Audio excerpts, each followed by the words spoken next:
처음에 그 남자애가 저희 집에 쫓아온 거예요. 그래서 저희 아이가 저랑 같이 있다가 엄마 잠깐 내려갔다 올게 이래서 왜? 이랬더니 같은 과 오빠인데 자꾸 며칠 전부터 사귀어달라고 하는데 내가 싫다고 했었어. 그런데 저희 집 앞에 놀이터가 있었는데 거기서 울고 있다는 거예요. 그래서 내려가서 얘기 좀 해야 될 것 같다고 얘기를 하고 한두 시간 있다가 올라왔는데 엄마 내가 뭐 잘난 것도 없고 오빠가 저렇게 좋다고 하고 우는데 한번 사귀어 볼까 봐 이러는 거예요. 그러다가 조금 있다가 또 내려갔다 온다는 거예요. 그래서 왜 내려가는데 했더니 엄마한테 얘기하고 답을 기다린다고 밑에서 기다리고 있는다고 했대요.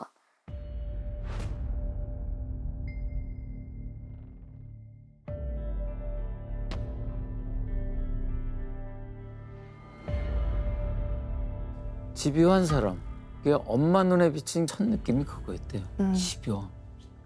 이 친구가 바로 올 한 해 대한민국을 떠들썩하게 한 김레아예요.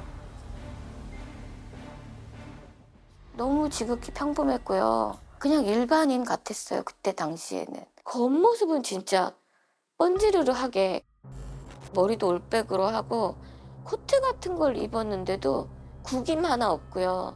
니트인데도 각이 잡혀 있더라고요. 향수 냄새도 나고 옷도 딱 각이 잡혀 있어요. 그래서 그냥 자기 관리 잘하는 애구나 싶었대요. 그 문자도 몇 번 주고받았는데 예의도 엄청 발랐다고 합니다.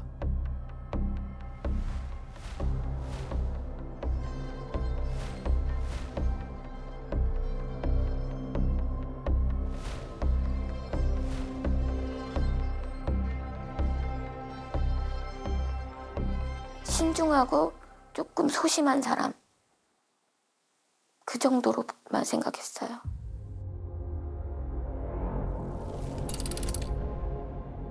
문제가 생긴 건 지난 1월입니다. 나은이가 대학교 앞에서 자취를 시작했는데 집에 오는 횟수가 점점 줄더래요. 이번 주에도 못 온다고? 물어보니까 바쁘대요. 그땐 그냥 그러려니 했는데 올 수 없는 이유가 있었어요. 지난 3월 어느 날입니다. 나은이가 오랜만에 집에 왔는데요.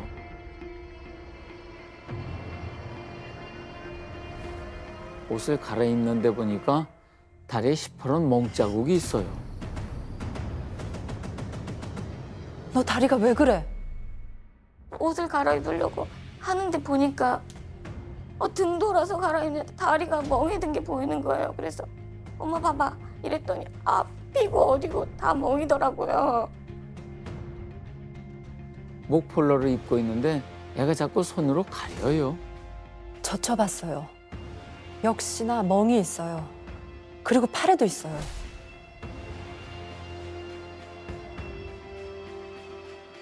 당시에 찍어놓은 사진이 있거든요.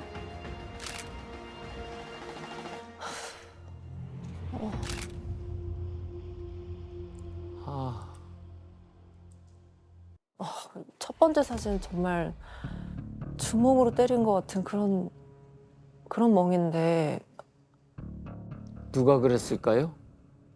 남자친구랍니다. 대체 왜 때리는 거예요? 물었더니 기가 막힌 답이 돌아왔어요. 이유가 뭐였을지 짐작이 되세요? 전혀요. 집에 간다 그러면 자꾸 때렸대요. 못 가게. 나도 우리 집에 안 갔는데 너는 왜 자꾸 집에 갈라 그러냐고. 그리고 니네 엄마가 더 좋으냐고. 내가 나를 더 좋아하라고. 니네 엄마 말 듣지 말라고. 그러면서 때렸다고 하더라고. 엄마는 또 얼마나 화가 났겠습니까? 딸아이한테 호통을 쳤습니다. 너는 왜 그런 놈이랑 사겨? 당장 헤어져. 그랬더니 안 된대요. 헤어지면 큰일 난대요. 이유가 짐작이 가세요? 저한테 그 얘기를 하더라고요. 엄마 사실은 오빠가 자꾸 나 자고 있을 때 휴대폰으로 사진을 찍어, 알몸 사진을 찍어. 그리고 동영상도 찍은 것 같아. 자꾸 자는 거 옷을 벗겨놓고 사진을 찍었는데 얼굴까지 나오게 다 찍었다고 하더라고요. 자꾸 식구들이랑 학교에다가 알몸 사진이랑 동영상을 유포한다 그런대요.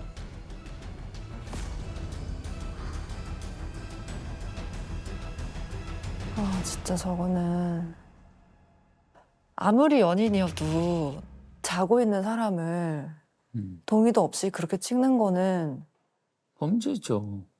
자, 그러면 어떻게 해야 하지? 엄마는 냉정하게 생각을 했습니다.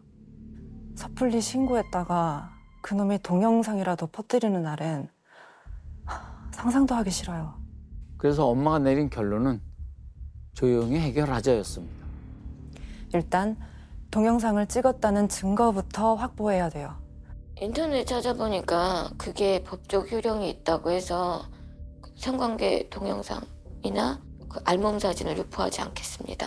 이거 문구 들어가게 해가지고 그 밑에다가 사인만 받으면 된다고 하길래 그렇게 제가 쳐가지고.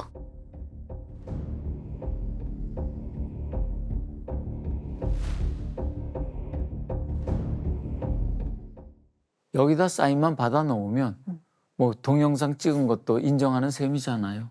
그럼 이거면 증거가 되겠다 생각을 하신 거죠.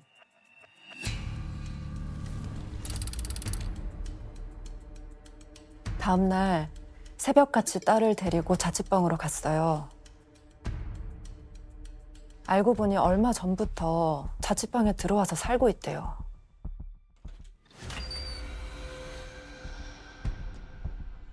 그놈이 집에 없을 때 짐부터 빼기로 했어요. 그렇게 집에 들어섰는데 눈에 딱 들어오는 게 있어요.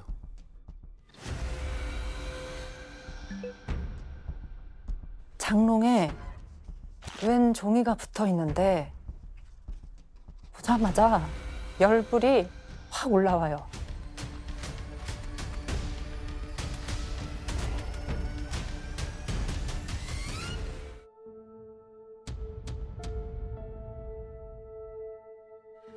반성문.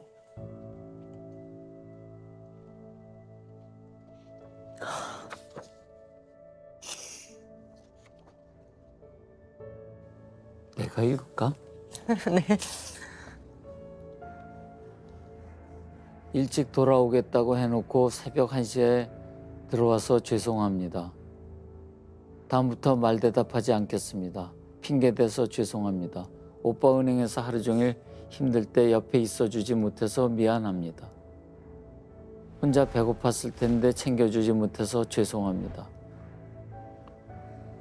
오빠 쉬는 날 놀러 나가서 같이 있을 수 있는 시간을 줄어들게 해 죄송합니다. 오빠의 카톡 탈퇴 후에 먼저 손 내밀지 않아서 죄송합니다.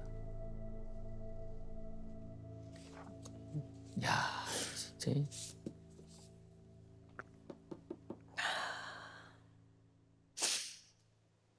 이렇게 반성문 쓰게 한 것도 참 가관이지만 어처구니가 없지만 더 놀라운 건 이 옆에 붙어 있는 사진이었어요.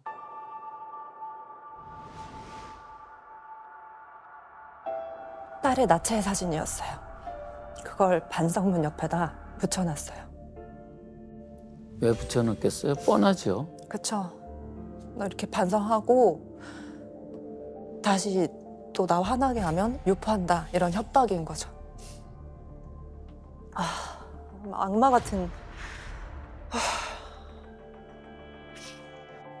우선 짐 빼고 합의서 받고 학교 휴학하고 학교 안 다녀도 된다고 어딜 가든 쫓아온다고 했대요. 그래서 엄마 우리 집에서 못 살 것 같은데 그렇게 얘기하길래 엄마는 괜찮으니까 너는 임원에 가 있거나 이모 할머니네 가 있자 이렇게 얘기했었어요. 어떻게든 오늘 끝을 봐야 돼요. 안 그러면 우리 딸 어떡해요.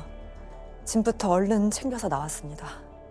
짐은 차례에 실어두고 놈이 오길 기다립니다. 얼마나 지났을까요? 김래아, 그가 돌아올 시간입니다.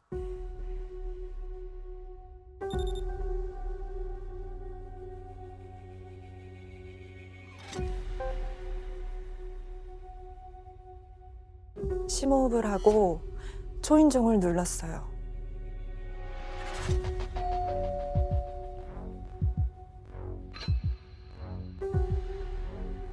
배를 눌렀는데도 안 열어주더라고요. 전화를 걸었어요. 안 받아요. 그래서 저희 딸이 전화를 했어요. 그러니까 전화를 받더라고요. 엄마가 냉큼 나은이의 휴대폰을 낚아챘어요. 문 좀 열어봐요. 집 앞이에요. 그제야 닫힌 문이 열리고 들어가지 말았어야 할 그 집으로 모녀가 들어섭니다.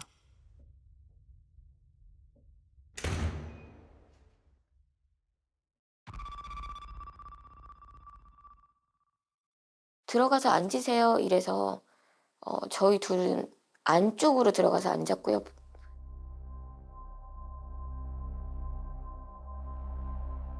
우리는 안쪽에 앉히고 본인은 현관문 바로 앞에 거기 네 앉더라고요.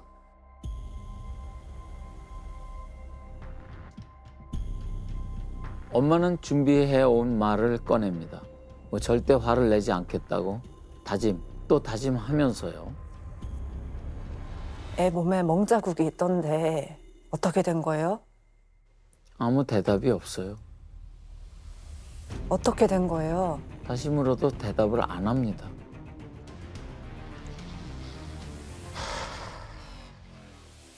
갑자기 한숨을 쉬더니 일어나더라고요. 일어나서 일어나면 바로 이쪽이 싱크대였어요. 허리를 숙여 인사를 하나 싶더니 싱크대로 향해요.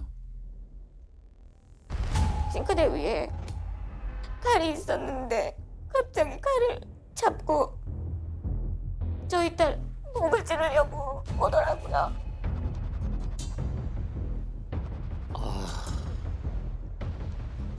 그래서 제가 못 찌르게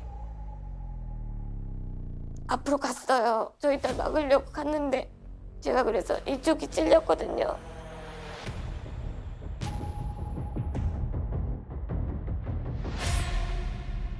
야, 이 새끼야, 이거 놔!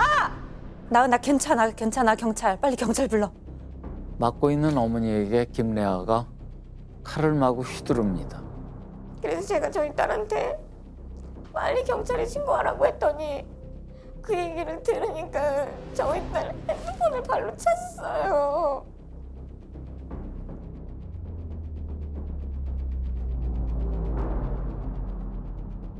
그래서 제가 저희 딸을 못 찌르게 하니까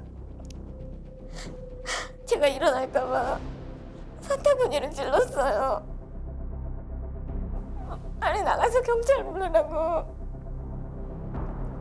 그래서 이제 저희 딸이 나가게 앞으로 갈 수 있도록 하고 제가 등이랑 어깨를 찔렸는데 저희 딸 머리를 잡더라고요. 전 밑에 깔려 있었고 왼쪽은 걔 다리로 누르고 있었고 오른쪽 다리는 칼이 찔렸고 제가 일어날 수가 없었어요.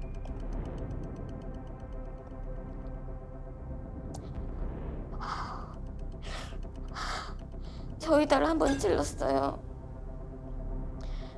근데 저희 딸이 나갔거든요. 전 나가서 이제 우리 딸은 살았구나 생각을 했는데 그 새끼가 또 따라 나가려고 해서 제가 못 나가게 계속 잡았어요. 그냥 꽉 잡았어요.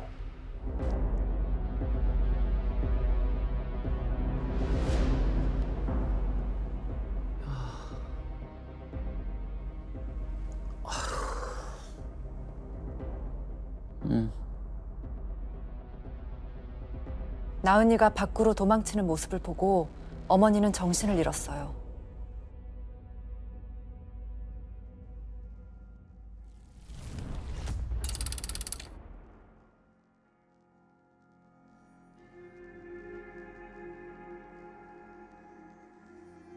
어머니가 다시 눈을 뜬 건 병원 중환자실이었습니다.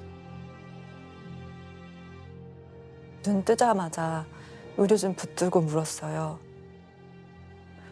우리 딸 어떻게 됐어요? 저희 딸 어떻게 됐냐고 물어봐도 아무도 대답을 안 해주고 딸은 다른 병원으로 갔어요. 그냥 그래서 언제쯤 딸 만날 수 있냐고. 애들이 빨리 괜찮아지면 만날 수 있다고 해줘서 그거만 믿고 있었는데.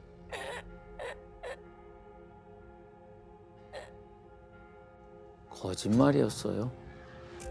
어머니 충격받으실까 봐 둘러댄 거죠. 빨리 나은이부터 봐야겠어요.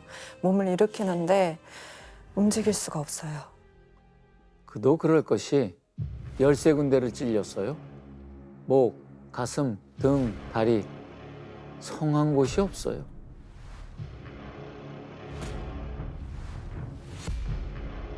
너무 깊게 찔려서 폐가 5cm나 찢어졌대요. 어머니가 나은이 소식을 들은 건 다음 날이었습니다. 결국 잘못됐다고.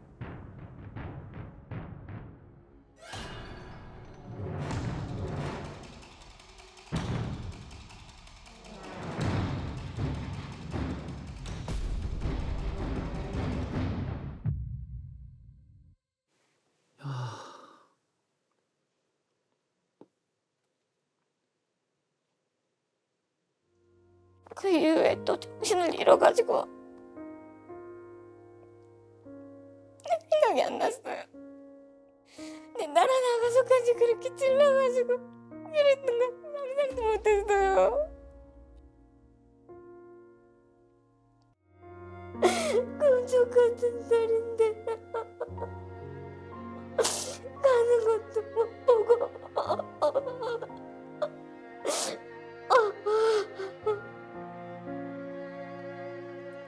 내가 죽었어야 되는데 저희들이 저렇게 이상한 애 개죽음 당하고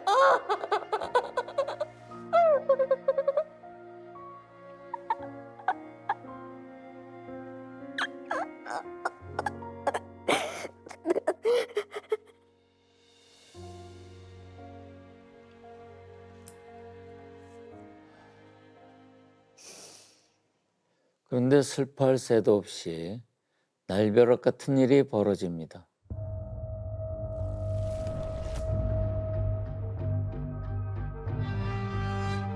일반 병실로 옮기자마자 형사가 찾아왔어요. 조사를 해야 된대요. 그리고 뜻밖의 얘기를 꺼냈어요. 혹시 칼을 먼저 드셨습니까? 김레아가 그렇게 진술을 했대요.